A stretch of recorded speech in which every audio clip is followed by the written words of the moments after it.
आज की कहानी जिस केस की मैं बताने जा रहा हूँ वह केस मैंने 1993 में हैंडल किया था। घटना इस प्रकार है कि केरला के कोट्टायम एरिया में एक कैथोलिक कॉन्वेंट स्कूल में, कॉलेज में, जिसको सेंट प्लस एक्स कॉन्वेंट के नाम से जाना जाता था, मार्च 27 को एक छात्रा जो उस कॉलेज में पढ़ती थी और प्री डिग्री कोर्स के फर्स्ट ईयर में थी, वह हॉस्टल में ही रहती थी। उनका नाम सिस्टर अभया था। जन्म का नाम उनका बीना थॉमस था। वो 21 साल की थी और इसी कॉलेज में या इसी कॉन्वेंट में वो पढ़ रही थी।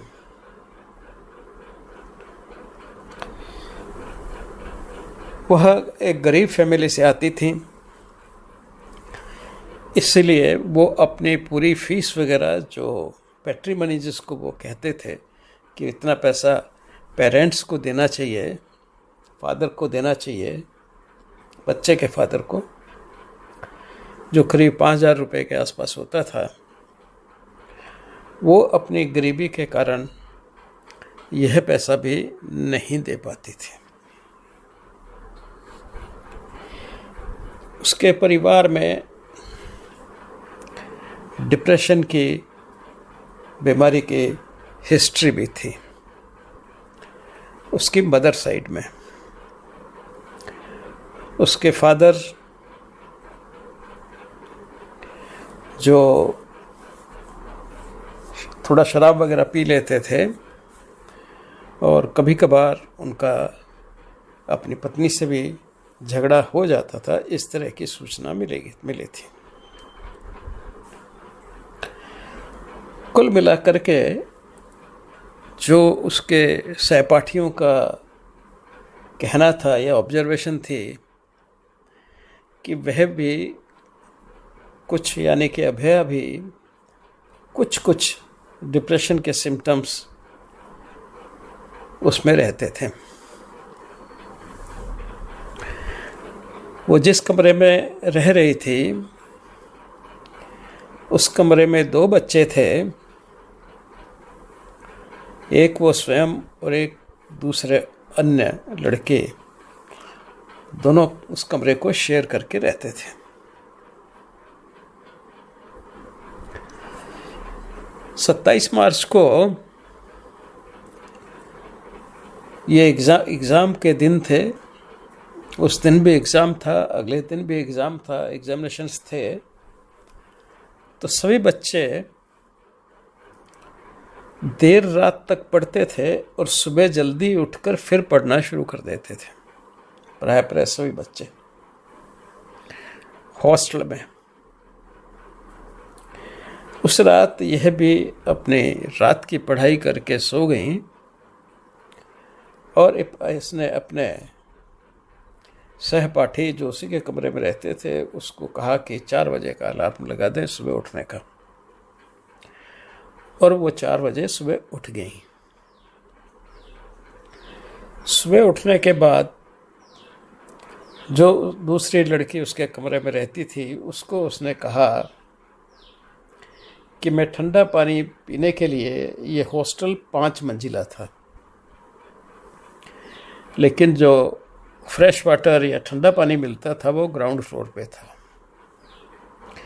तो ये अपने सहपाठिका को कहकर कि मैं नीचे फर्स्ट फ्लोर पे पानी पीने जा रही हूँ, ठंडा फ्रेश और अपने आप को फ्रेश करूँगी, वह कमरे से निकल गई और इसकी जो सहपाठिका थी वो फिर वापस सो गई। ये नीचे गई और काफ़ी देर तक वापस नहीं आई और वो सोई रहीं, इनकी दूसरी जो सहपाठिका थी। सुबह जब थोड़ा सा वो नहीं आई तो उनको ढूंढने का कार्यक्रम शुरू हुआ। तो लोगों ने देखा कि नीचे जहाँ से उसने पानी पिया था वो किचन थे और किचन का साइड का दरवाज़ा जो अक्सर अंदर से बंद रहता था वो खुला है। तो लोगों ने जब उसको खोलने की कोशिश की तो उनको पता चला कि वो बाहर से भी बंद है, बाहर से बंद है, अंदर से तो बंद नहीं है। अंदर की सब कुंडियाँ उतरी हुई हैं लेकिन बाहर का कुंडा जो बंद है। उस तरफ गए तो फिर उन लोगों को शक हुआ कि शायद रात को किचन से बाहर आकर के इस दरवाजे से और इस दरवाजे को बंद कर दिया गया और पास में ये कुआं था, उस कुएं में कहीं कूद नहीं गई हो, इस आशंका से उन्होंने लोगों को बुलाया। खोजा गया तो वो कुएं से मिल गई। पुलिस आ गई, पोस्टमार्टम के लिए भेज दिया गया और उनका पोस्टमार्टम वहाँ पे मेडिकल कॉलेज में एक प्रोफेसर साहब ने किया और उन्होंने अपने पोस्टमार्टम रिपोर्ट में मेंशन किया डॉक्टर राधा कृष्णन ने, उनका नाम था डॉक्टर राधा कृष्णन, जो कोट्टयम मेडिकल कॉलेज में ही प्रोफेसर के कार्य पे कार्यरत थे। तो उन्होंने पोस्टमार्टम एग्जामिनेशन पे typical findings of drowning number 1 उनको मिले। फेफड़ों का फूला होना, उसमें पानी भरा होना, काटने पे फ्रोथ से ब्लड आ जाना, रिब्स के उसमें मार्क्स, इंडेंटेशन जिसको बोलते हैं। तो सब क्लासिकल फाइंडिंग्स जो ड्राउनिंग की रहती हैं वो मिली। और साथ में जो सबसे इम्पोर्टेंट चीज़ यहाँ है कि उनका हाइमन इंटैक्ट पाया गया। अब हाइमन इंटैक्ट मिलने से जो सेक्सुअल ऑफेंसेस का कोई अगर आरोप है तो वो एक्सक्लूड हो जाता है। सेक्सुअल एक्टिविटी पॉसिबल नहीं होती जब एक 21 साल की लड़की में हम हाइमन को इंटैक्ट है। और इंटैक्ट ही नहीं, उन्होंने और आगे लिखा कि हाइमेनस ओपनिंग जो है उसमें बड़ी मुश्किल से लिटिल फिंगर जो है उसकी टिप जा सकती है। यानी कि एक क्लासिकल वर्जिन वुमेन का ये हाइमन का डिस्क्रिप्शन था। तो सेक्सुअल ऑफेंसेस इस स्टेज पे ही रूल आउट हो गया और क्लासिकल ड्राउनिंग के सब सिम्टम्स लिखे हैं। उसके बाद एक ओपिनियन लिया गया जो गवर्नमेंट को एडवाइज़र थे, डॉक्टर उमा दत्तन। डॉक्टर उमा दत्तन भी प्रोफेसर थे फॉरेंसिक मेडिसिन के और वो केरला स्टेट के मेडिको लीगल एडवाइज़र थे। उन्होंने भी इसमें अपना ओपिनियन दिया, लेकिन इसके बावजूद भी पब्लिक कमोशन बहुत रहा और लोगों ने इस केस को कहा कि सीबीआई को रेफ़र किया जाए। तो फाइनली ये केस सीबीआई को रेफ़र हो गया। सीबीआई ने मेरे से कांटेक्ट किया 94 में।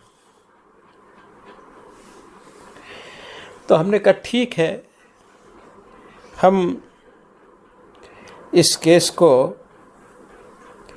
ले लेंगे। और हमने अपना ओपिनियन जैसा उन्होंने मेरे को पूछा था, मैंने सारे डॉक्यूमेंट्स मंगवाए उमा दत्तन साहब की रिपोर्ट भी मंगवाई और रामाकृष्णन की भी रिपोर्ट मंगवाई और सारे बाकी पेपर्स वगैरह देख करके और मैंने अकॉर्डिंगली अपना ओपिनियन दे दिया। हमने वही रखा कि ये ड्राउनिंग है और साथ में जो चोटें थी कुछ उनके ऊपर पोस्टमार्टम चोटें जो थी,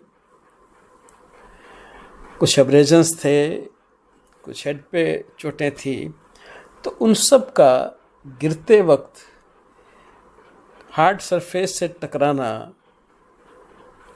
और उन सब से वो इंजरी संभव थी, तो उन सब को एक्सप्लेन कर दिया गया। इसके उपरांत 1995 में 1995 में एक डमी एक्सपेरिमेंट, ये हालांकि मुझे समझ में नहीं आया कि जब मैं I was seized of the case, मैं कर रहा था और अपना ओपिनियन वगैरह, आज भी मेरे पास फाइल है, तो एक second opinion, third fourth opinion हो गया ये ओपिनियन लेने का, यानी कि बिना हमें खबर किए, हालांकि खबर मुझे बाद में पता चल गई जब मैं जयपुर में गया, तो मुझे वहाँ पे जो डॉक्टर SK पाठक वहाँ के हेड ऑफ द डिपार्टमेंट थे और जिन्होंने डमी बनाई थी, उन्होंने ही बताया कि ऐसे ऐसे मेरा केरला का प्रोग्राम है। तो मुझे उसी वक्त कैसा ये याद आया, लेकिन मैंने उनको कुछ बताया नहीं कि मुझे भी CBI ने इस केस में इन्वॉल्व कर रखा है, मेरा ओपिनियन भी है और मेरे को इन्होंने सब पेपर्स वगैरह सप्लाई किए हुए हैं। अब जैसा कि नज़रों में आता है, ध्यान में आता है इधर उधर देखने से, तो उनके डमी एक्सपेरिमेंट के बाद में ये केस जो है वो होमिसाइडल की तरफ टर्न ले लेता है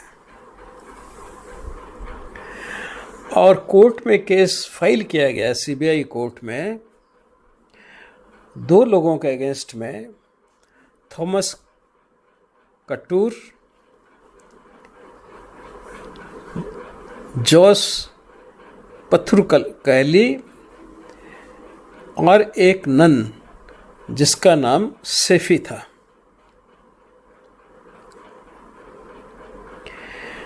और उनको पकड़ा गया था और उन पे केस चलाया गया।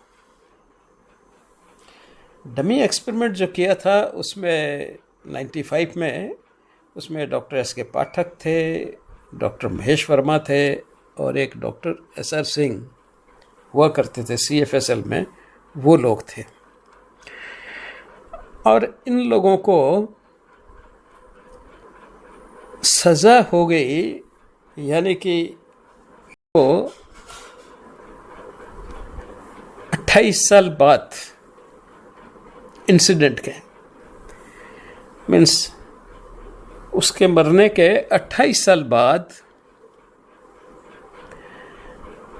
22 दिसंबर 2020 को सजा दे दी गई। जो CBI कोर्ट था उसने सजा दी फादर कटूर को, सिस्टर सेफी को, for the murder of sister Abhaya. उनको लाइफ इम्प्रिजनमेंट दिया गया, जीवन भर की कारावास। On 23rd December 220 awarded the life imprisonment. वो लोग अभी हाई कोर्ट में गए हुए हैं, शायद वहाँ से उनको बेल मिल चुकी है और अब आगे क्या होगा वो देखने की चीज़ है। मैं कोई कमेंट नहीं कर सकता